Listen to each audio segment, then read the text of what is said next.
Cuando pensamos en la antigua Roma, imaginamos columnas de mármol, legiones invencibles, emperadores con coronas de laurel y un imperio que cambió el curso de la historia. Pero Roma no era solo estrategia militar y arquitectura colosal. Había otro mundo, uno que raramente aparece en los libros de historia y que te va a dejar con la boca abierta. Un mundo donde el vino corría más que el agua, donde los banquetes duraban días, donde la desnudez, los perfumes y las apuestas sexuales eran parte del protocolo, donde el exceso no era un accidente, sino una virtud. Porque detrás del esplendor del foro y la disciplina del ejército existía un corazón palpitante de placer, hedonismo y puro espectáculo. Las fiestas romanas no eran solo eventos sociales, eran armas políticas, rituales religiosos y campos de batalla sensoriales donde se medía el poder no con espadas, sino con copas, carnes exóticas y cuerpos ornamentados. Este no es un documental sobre conquistas, es una inmersión profunda en la parte más íntima y provocadora de Roma, la de los placeres públicos, las orgías privadas y los banquetes que rozaban la locura. Así que ajústate la toga o suéltala, porque estamos por entrar en una Roma que no vas a ver en las estatuas, una Roma donde el vino se mezclaba con poder y el escándalo con gloria, porque así eran las fiestas romanas, excesos, vino y pura decadencia.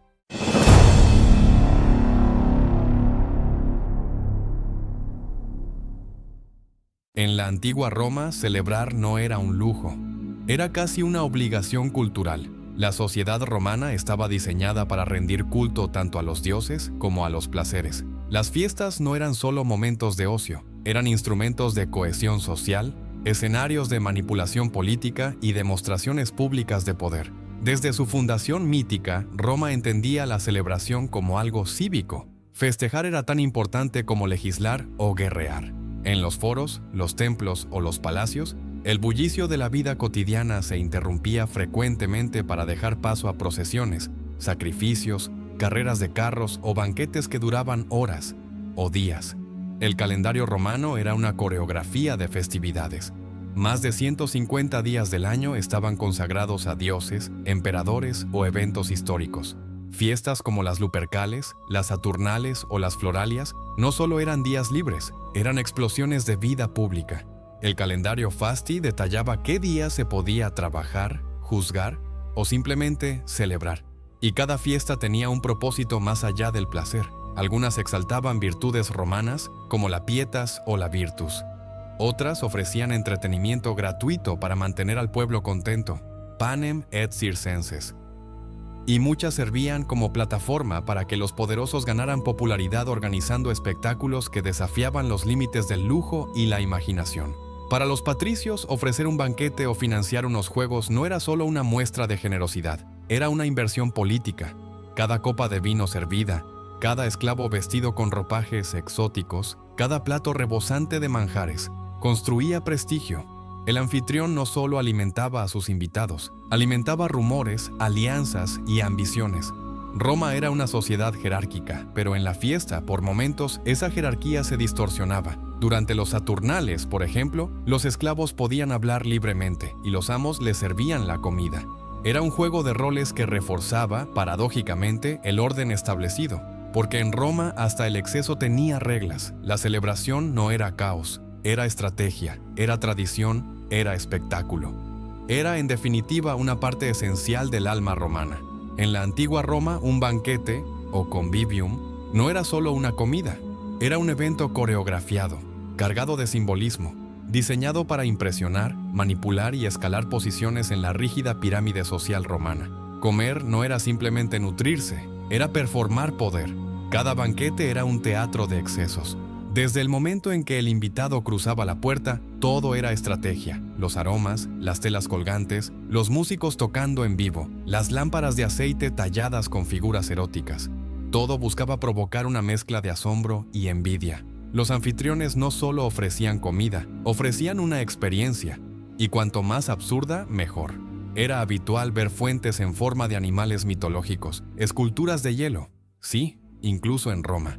Y hasta platos que emitían humo o eran servidos por esclavos disfrazados de dioses. La disposición física también era política. No todos se recostaban en los mismos triclinios. La posición más cercana al anfitrión era la de mayor prestigio, más lejos, más olvido.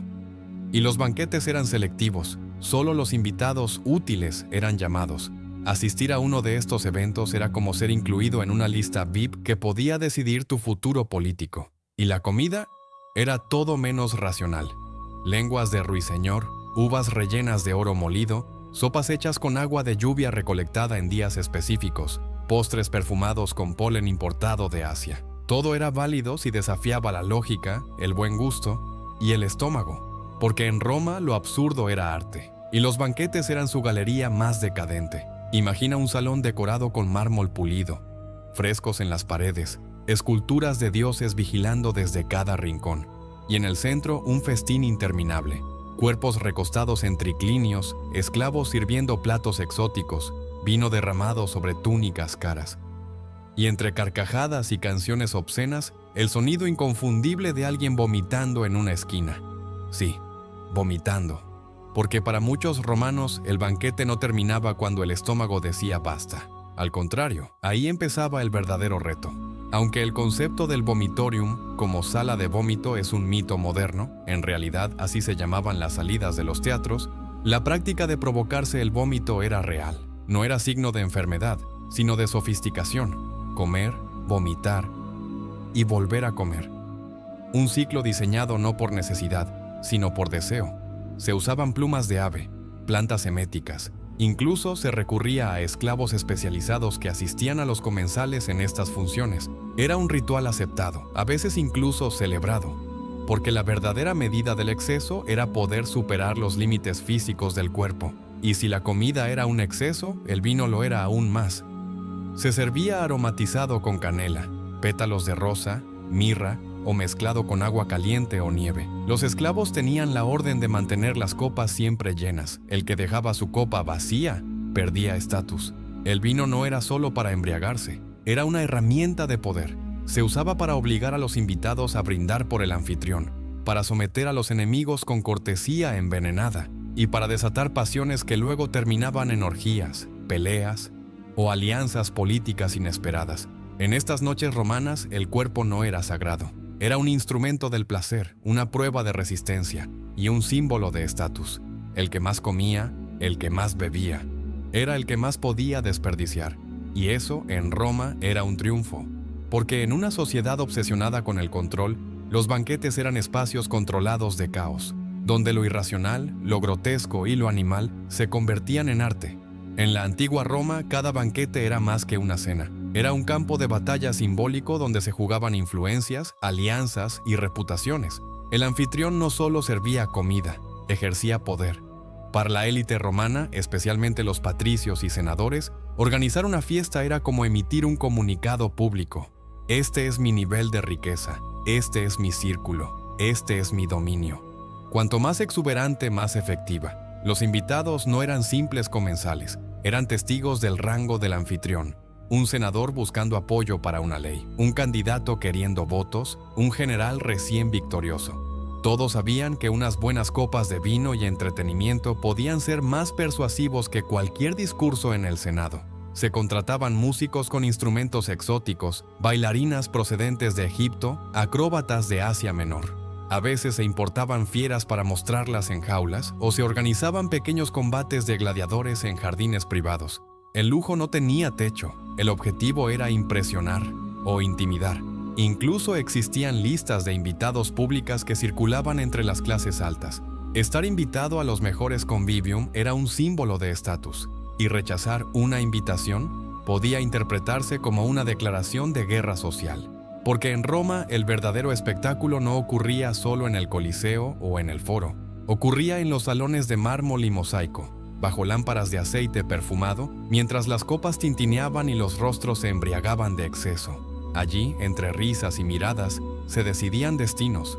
En las fiestas romanas no se trataba solo de llenar el estómago, se trataba de embriagar los sentidos. Cada sonido, cada aroma, cada textura estaba diseñado para llevar a los invitados a un estado de euforia estética. Era un teatro de placeres donde el cuerpo y todos sus sentidos eran protagonistas absolutos. El aire olía a Oriente. Los anfitriones importaban esencias de Arabia, India y Egipto, nardo, mirra, canela. El ambiente era espeso, aromático, casi intoxicante. Perfumar una sala era un símbolo de riqueza y de poder. Algunos incluso impregnaban las paredes con aceites para mantener la fragancia días enteros. Lluvias de flores caían desde el techo. Era común usar mecanismos ocultos para liberar pétalos de rosa, violetas o jazmín, creando una atmósfera de ensueño. Un emperador llegó a gastar una fortuna solo en rosas para un banquete. Otro llenó una piscina entera con flores flotantes, la ropa mínima, el contacto inevitable. Los triclinios reunían a cuerpos tibios, relajados, rozándose sin culpa. Las túnicas eran de lino o seda, casi transparentes. En ocasiones simplemente no había ropa. El erotismo flotaba en el aire, sin necesidad de ser explícito. Era parte del ritual. La música era constante y personalizada. Se contrataban músicos profesionales que sabían adaptarse al ritmo del banquete. Lento al inicio, más animado conforme fluía el vino, íntimo cuando caía la noche. Las melodías no solo entretenían, ayudaban a seducir. Fuentes, mármol y cuerpos en movimiento. Los jardines privados podían incluir pequeñas cascadas, esculturas bañadas en luz y esclavos danzando semidesnudos. El sonido del agua mezclado con risas y canciones creaba una especie de trance colectivo, porque en Roma la fiesta no era solo indulgencia, era una forma de arte total. Cada elemento debía estar en armonía, y cuanto más sensorialmente abrumador, más perfecto. Era un viaje diseñado para olvidar el mundo real y recordarle a todos quién tenía el poder de crear uno mejor, aunque fuera por una noche. En Roma, la comida no solo llenaba el estómago, alimentaba el ego. Un banquete no era un acto privado ni funcional, sino un evento público donde cada bocado hablaba de poder, refinamiento y arrogancia. Para los patricios más ambiciosos, cada plato era una obra de teatro en miniatura. No bastaba con servir bien, había que asombrar, provocar y, si se podía, incomodar con la opulencia. Lenguas de flamenco cocidas en especias raras, cerebros de pavo real marinados en vinagre y miel, peces aún vivos lanzados a vino caliente frente a los invitados para observar cómo danzaban antes de morir. Ratones rellenos de miel, nueces y pimienta presentados como delicatessen. No eran platos pensados para el gusto, sino para el espectáculo. La rareza, el costo y la extravagancia eran los verdaderos ingredientes. La logística detrás de estos manjares era monumental. Ostras transportadas desde Britania en barriles con agua salada.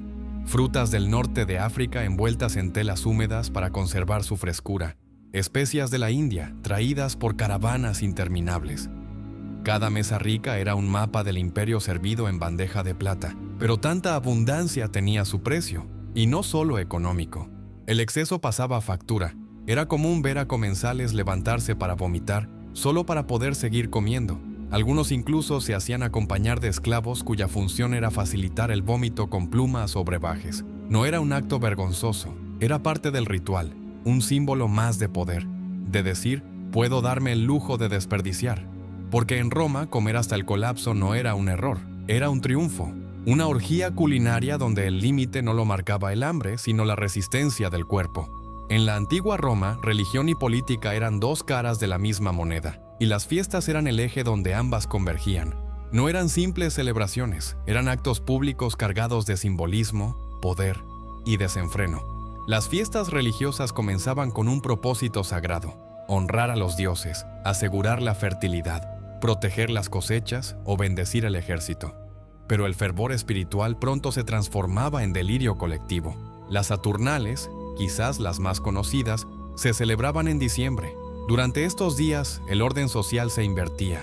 Los esclavos se sentaban a la mesa mientras sus amos los servían. Se suspendían las normas, se regalaban objetos y se vivía una especie de carnaval anticipado, donde el caos era permitido y necesario, como válvula de escape de una sociedad jerárquica. Las Lupercales, un rito de fertilidad más antiguo aún, mezclaban lo religioso con lo erótico. Jóvenes semidesnudos, cubiertos solo con piel de cabra, corrían azotando a las mujeres para bendecirlas con hijos.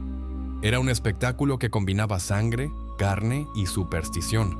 Las bacanales, dedicadas al dios del vino, Baco, comenzaron como cultos mistéricos con cantos y danzas, pero se transformaron en orgías de vino, sexo y violencia ritual. El descontrol fue tal que el Senado romano las prohibió en el año 186 a.C., temiendo que se convirtieran en focos de conspiración contra el orden estatal.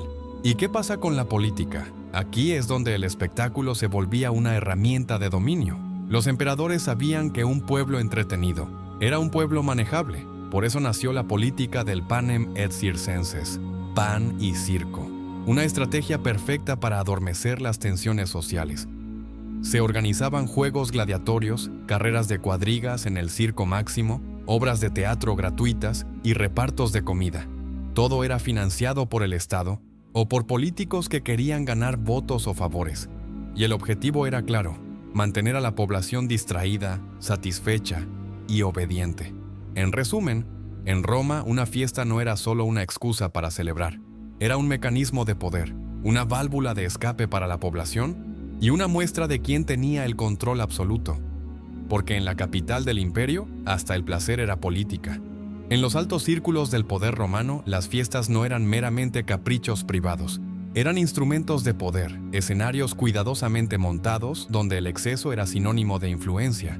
Un banquete podía comprar aliados, intimidar rivales o arruinar reputaciones. Pero cuando el lujo se convertía en escándalo, Roma entera murmuraba.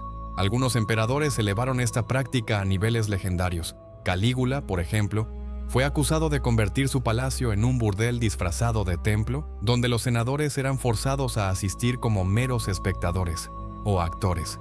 Nerón, por su parte, organizaba fiestas flotantes en embarcaciones cubiertas de flores, con esclavos desnudos sirviendo vino perfumado y músicos tocando sin cesar, mientras el río reflejaba el caos de la lujuria imperial. Se hablaba de cenas servidas sobre cuerpos humanos, de juegos eróticos públicos, de apuestas sexuales con senadores y nobles. Estas historias, contadas por cronistas como Suetonio y Tácito, no eran solo chismes, eran advertencias, porque la moral de un líder era vista como el reflejo de todo el imperio. Y más allá del escándalo, había estrategia. Mostrar que uno podía permitirse tal nivel de exceso sin consecuencias era una manera brutal de declarar poder absoluto. Pero en ese juego de placer y política, un solo paso en falso podía ser fatal. El mismo exceso que deslumbraba podía condenar, porque en Roma el placer podía ser arma y la decadencia. Una sentencia de muerte disfrazada de fiesta. En la Roma de los excesos, hasta el placer tenía un punto de quiebre. Aunque muchos imaginen un imperio entregado al hedonismo sin freno, la realidad era más compleja. Porque incluso en medio de banquetes interminables, orgías sensoriales y espectáculos obscenos, existía una preocupación latente: cuando el placer se convierte en peligro. Los moralistas lo advertían. Filósofos como Séneca, juristas como Catón y políticos conservadores como Cicerón levantaban la voz contra la corrupción de las costumbres. Para ellos, Roma no se forjó en la molicie, sino en la virtud estoica, el deber cívico y la templanza. Y cada nuevo escándalo público era, según su visión, una grieta más en los pilares del imperio. Las leyes sumptuarias son prueba de esa tensión. Desde el siglo II a.C., el Senado aprobó múltiples decretos que limitaban el lujo. Cuánto podía gastarse en un banquete, qué tipo de alimentos eran apropiados, o incluso cuántos invitados podía tener una cena.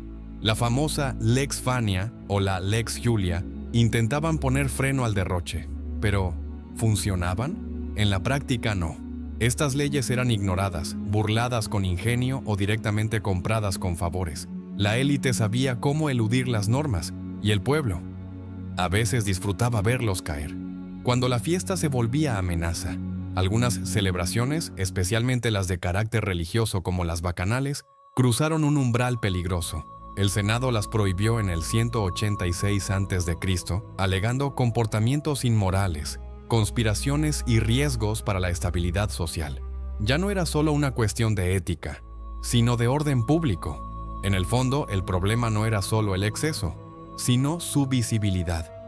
Mientras el desenfreno quedara puertas adentro, el sistema lo toleraba. Pero cuando las orgías se volvían rumores públicos, cuando los senadores amanecían ebrios en las calles, cuando la plebe se preguntaba por qué unos se hartaban mientras otros pasaban hambre, entonces sí, el placer se volvía veneno, y el placer sin freno, un acto subversivo, porque en Roma incluso el libertinaje tenía que tener elegancia. Y cuando se perdía el equilibrio entre el poder y el pudor, el juicio público podía ser más letal que cualquier espada. Cuando pensamos en Roma, solemos imaginar emperadores poderosos, legiones invencibles, y sí también orgías, vino y mesas repletas de manjares. Pero esas fiestas desmesuradas no eran simples desahogos, eran una manifestación de algo más profundo, una civilización enfrentando su propia grandeza y decadencia al mismo tiempo. Las fiestas romanas fueron reflejo de su tiempo.